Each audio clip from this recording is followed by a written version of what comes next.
This trip is going to be a quick 2-nighter in early October. The fall colors were peaking and the park was quite busy. I booked a last-minute campsite at the Lake of Two Rivers campground. My goal of the trip was to have a wolf sighting, since the wolves had been active throughout the season. I already had one wolf encounter during a previous trip, but I was hoping for more. Well, I ended up having 4 separate sightings during this one trip, including one morning where I woke up to find a wolf directly at my campsite. Yeah, that was pretty crazy. Stick around and I'll explain how it all happened.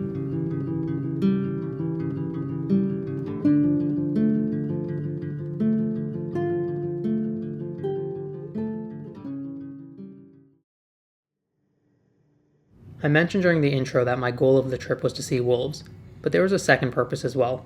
I was starting a new project for my website, documenting the hiking trails in Algonquin Park. My first stop was at the Hardwood Lookout Trail. There were a few other groups on the trail, but overall it wasn't too busy. I got my multi-camera system set up, which included my Insta360 mounted behind my back for 360-degree videos, my Canon mounted on my chest for high-quality photos, my iPhone in my hands for quick snapshots and videos, and my InReach Mini in my pocket to track elevation data.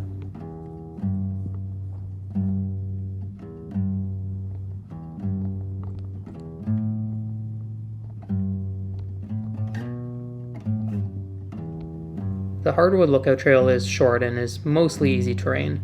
The trail is full of small ups and downs rather than one main elevation climb to the lookout.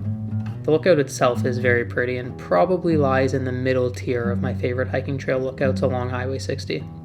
Since I did this trail in the early morning, the sunshine wasn't directly hitting the shorelines opposite of the lookout, so the overall views and the fall colors were somewhat muted, but it was very enjoyable nonetheless.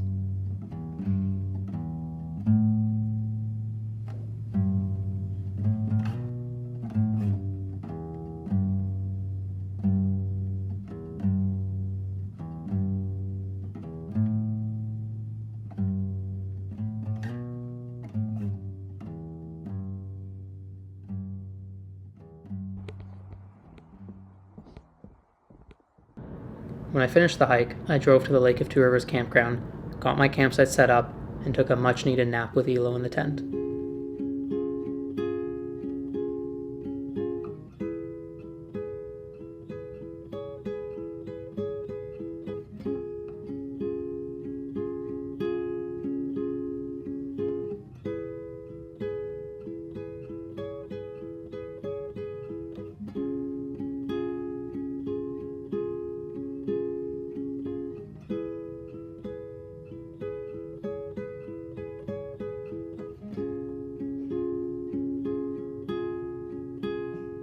Good girl.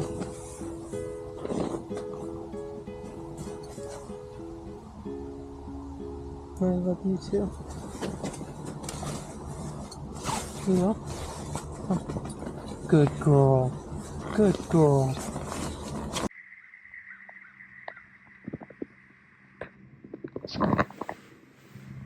This is how I did that video. Attach my Insta360 to my GoPro tripod and then switch around a few clips, and then I carabinered the tripod, the tab on the tent. Pretty smart, isn't it?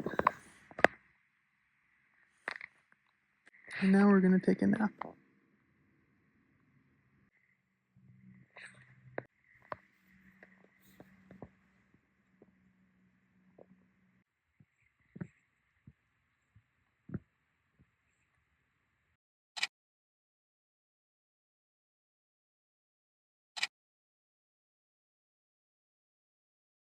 Okay, so I've set up camp. I'll give you a quick tour. Got my car out front. It is somewhat private, relatively, for Lake of Two Rivers, because there's tree coverage between that neighbor, there's tree coverage between that neighbor, and there's a neighbor there. Compared to how most of the campground is, this is pretty private. Aren't you a silly girl, Ela? I've got her tether between 2 trees. And then the final touch of the campsite is that you can walk to this little midsection. You can walk through there. So it's just nice if you do have a canoe or kayak, you can bring it down and get easy water access. And that's the campsite. So I bought enough firewood for 2 nights, for tonight and tomorrow. This should be good. I went searching for wildlife in the early evening. I saw a handful of cars pulled over at the side of the highway. That usually means someone spotted a moose. I quickly grabbed my camera and headed over. Well, it was just a beaver. People saw cars pulled over, so they pulled over, which caused more cars to pull over, and it snowballed from there. Half of the people would turn around when they found out it wasn't a moose, while the other half were photographers that still had a strong interest in observing the beaver. I was in the latter group. I spent roughly 10 minutes watching the beaver before heading back to my campsite to make myself dinner.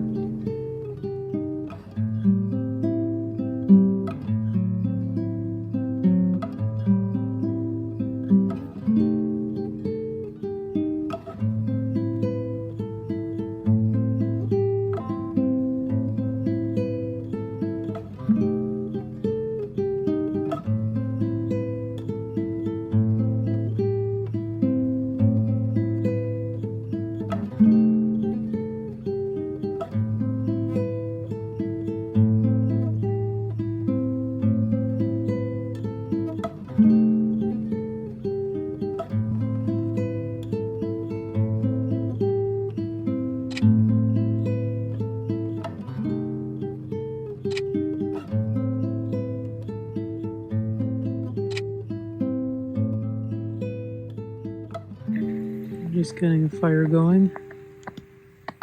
I gave Evo dinner, and now I'm making myself dinner. So I'm making the Akira egg scramble, and I'm gonna do some wraps.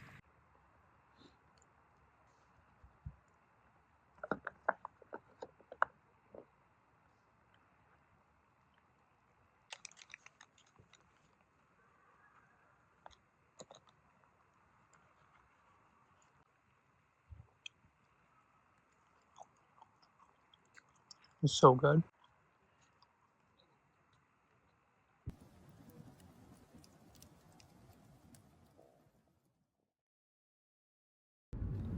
The morning of day 2 was pretty crazy. I woke up to find a wolf at my campsite. But I'm going to tell you that full story in just a few minutes. First, I'm going to take you along for a few more hikes. I started at the Beaver Pond Trail. I moved through the trail rather quickly. I stopped to enjoy the main lookout for a few minutes, but otherwise I moved at a fast pace. The trail has a wide variety of scenery, from its main trails to the big boardwalk section that provides a 360-degree view, up to the elevated lookout at the very end of the hike. It's a relatively short hike, but it has a ton of variety packed into it.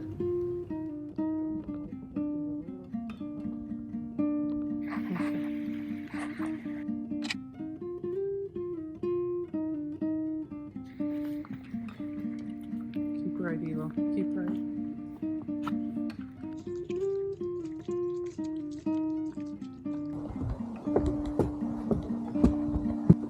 Okay. Sit. Sit. Stay.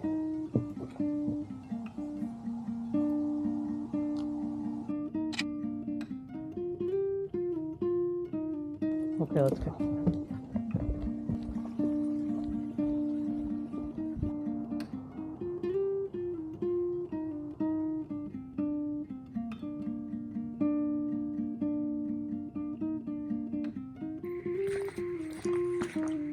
Oh, baby.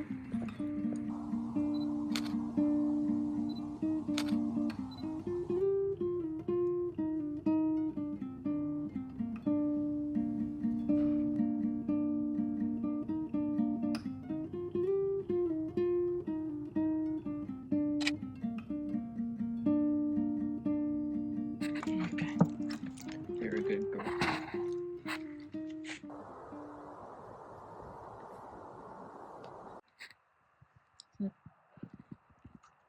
You are a good girl.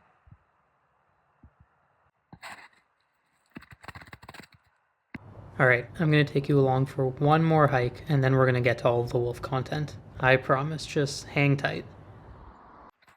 We're on our next trail. We're doing the Spruce Bog. It's a quick one, an easy one. Switched into my hat, my jacket's off, the gloves are off.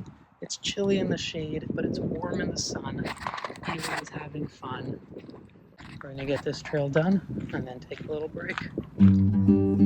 The Spruce Bog Boardwalk was the busiest trail of the bunch, but that's not to say I didn't still spend time appreciating all of the beauty along the trail.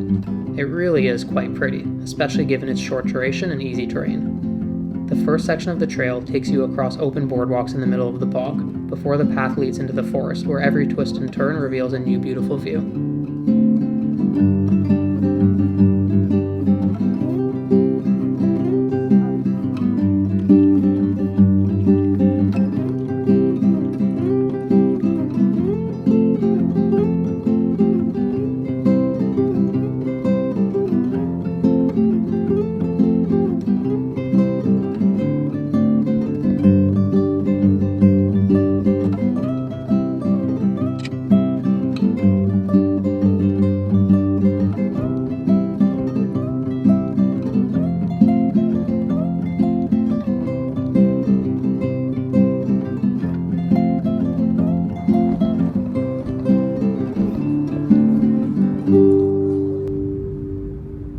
Alright, I think it's time to tell you the story about the wolf at my campsite. Okay, so listen to this. Last night at like 11 o'clock, a raccoon walked through my campsite. No big deal. Went to bed. Woke up this morning at 6 a.m., well before the sunrise, to go and try and find some wolves, because I knew a spot where they were seen the day before. And I heard rummaging. There's like a little side section down a hill beside my campsite, and I heard some rummaging there. So I figured the raccoon was back. Probably got into garbage or something. The only light was my headlamp. So I shone my headlamp and I saw two eyes looking back at me, and you can't see anything else. It's just two dots of eyes. So I figured raccoon. I went a little bit closer and I was like, hold up. That's not a raccoon. That was a wolf. So I woke up at 6 a.m. and a wolf was at my campsite. It had dragged someone's garbage from a different site over to mine. Went to that little side section beside my site where it was like kind of peaceful and out of view from everyone, and it was just feeding. So it was way too dark to get good photos. My shutter speed was at like 3 seconds or something, just because it was pitch black outside. So the photos I got are crazy blurry. I did get one video which turned out pretty good. The only lighting I had was my headlamp, and I was obviously keeping far distance. The first thing I put Elo into the car, got my bear spray. I know I didn't need it, but it doesn't hurt to just have it on me. Again, it's pitch black and there's a wolf at my campsite. I heard splashing at the water when I went to check on Elo, so I thought the wolf went in. So I went back down and I went to check out the food pile, like the garbage that he left. And then I saw him in the distance. That was probably beavers in the water. He started to walk back to me, so I started to back up. He started to get closer, I started to back up. I stayed like 50 feet the entire time, but yeah, he had no fear. And then I saw him again on the highway like 45 minutes later, and I did get a half decent photo then, but yeah, the photo was okay. Anyways, pretty exciting morning. Yeah, so I was wrong. I thought the photo was just half decent, but once I got home and viewed it on a bigger screen and gave it a quick edit, I actually really loved how it turned out. I reported the wolf at my campsite to park staff and ended up having a 45-minute conversation with the gentleman. When I got back to my campsite later in the day, I saw a few extra bags of firewood beside my existing stash, which I'm guessing was a gift from the park staff that I spoke with. After a quick nap with Elo, I went back on the road in search of wildlife. All of the hiking trails were so busy since fall colors were at their peak. This is the Track and Tower Trail. I think there are more cars parked on the side of the highway than in the actual parking lot itself. I didn't have much luck finding wildlife, but I still had a great time admiring the beauty of the fall colors.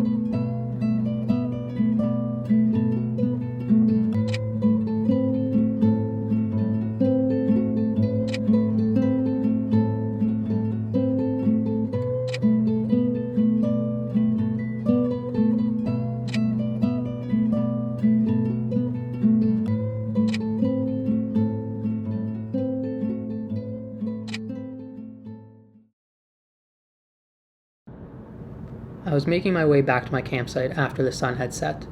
I saw a car pulled over on the highway that turned out to be a pair of wildlife photographers that I know. I decided to stop for a few minutes and say hello.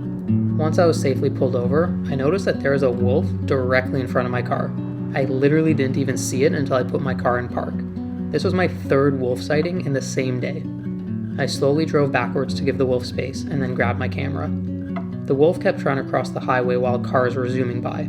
One of the photographers that I was with was waving at the passing cars, trying to get them to slow down. Eventually, he got into his own car and began honking to get people's attention, and also to scare the wolf away from the highway. He was doing everything he could to make sure things didn't end badly for the wolf. Everyone's priority during this encounter was the safety of the wolf. Finally, with enough noise, the wolf disappeared into the bush.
The sunrise on day 3 was pretty epic, so I stopped at the campground beach to spend a few minutes admiring it. The beach was packed with people, so I didn't stay too long.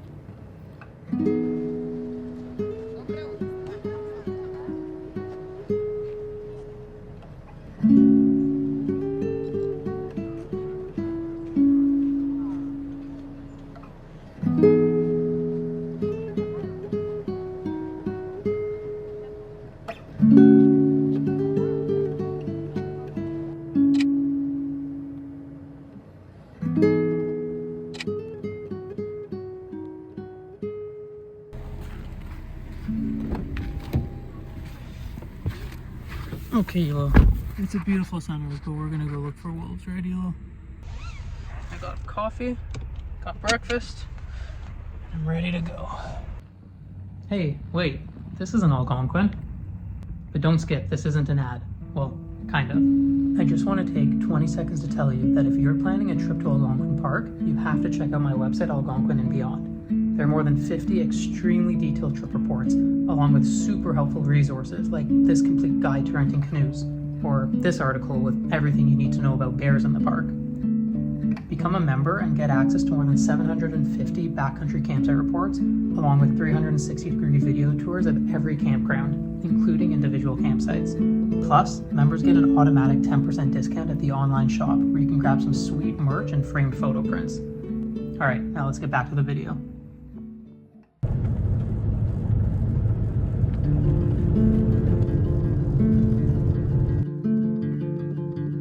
Shortly after getting onto the highway, I saw a wolf walking towards my car. Was this even real life? This was my 4th wolf encounter during this trip. The wolf turned off the highway and walked onto a side road, where I saw 2 more wolves in the distance. The 2 in the distance were too far away to get good photos, but still, that was a crazy way to start the day.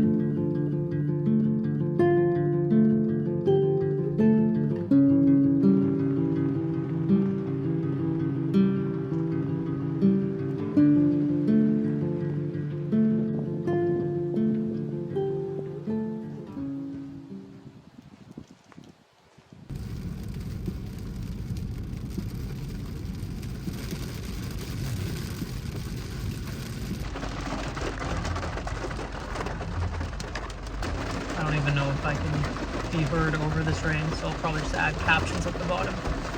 I woke up at 6 o'clock, I packed up camp, and by 7 o'clock, Ela was fed, I was fed, I had a coffee ready, camp was packed up, car was loaded, and I was on the road at 7 o'clock.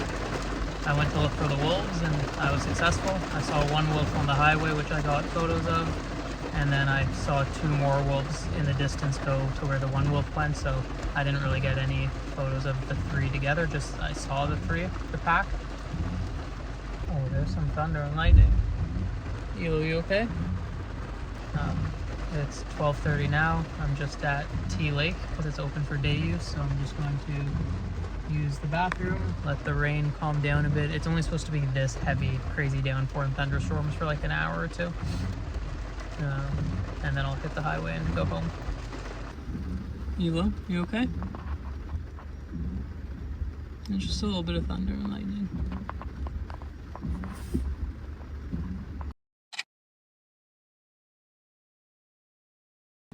If you enjoyed this video, please consider dropping a like, comment, or share. It really helps with the YouTube algorithm. Also, if you want to read the full written trip report for this video, I'll leave a link in the video description below.